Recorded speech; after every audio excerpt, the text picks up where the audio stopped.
manipulative, deceitful, violent woman beater. Just one of many damning courtroom descriptions of Joe Storey, the 27-year-old today found guilty of murdering the woman he claimed to love. Kerri McAuley's body was found at her flat in Southalls Way in January. The mum of two had suffered 19 separate injuries, her eye sockets fractured, her nose shattered and her jaw hanging loose. Storey from Murrells Court had admitted manslaughter, but denied that he intended to murder the 32-year-old. Today, a jury took less than an hour to find him guilty. I think we need to remember that there is no sentence or verdict that is going to make this any better for family and friends of Kerri McAuley, who've the loss they've suffered. The verdict isn't going to help this for them. Kerri, as we heard in court, sustained a severe, very prolonged, violent attack at the hands of Joe Storey.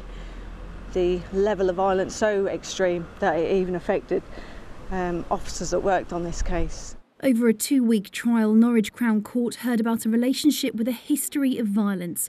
Friends described seeing Storey headbutt his partner during a night out in Norwich.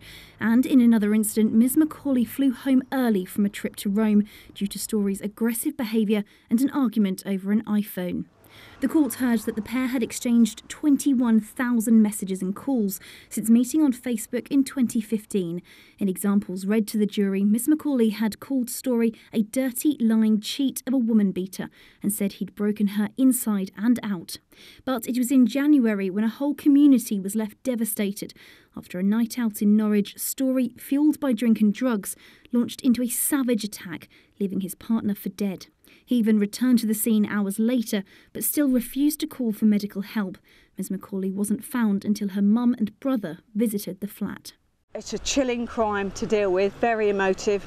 The level of violence used has affected experienced detectives on this case, without a doubt. And in my 26 years experience, it is one of the most emotive jobs that I've dealt with. The level of violence, the extent of the injury sustained,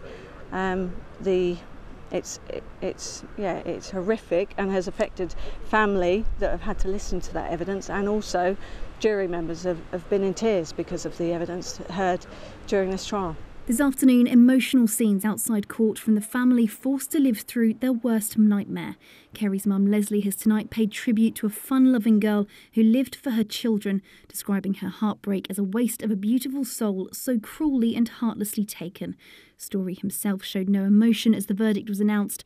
He'll be sentenced tomorrow. Today, Judge Stephen Holt said the only sentence he can possibly pass is one of life in prison.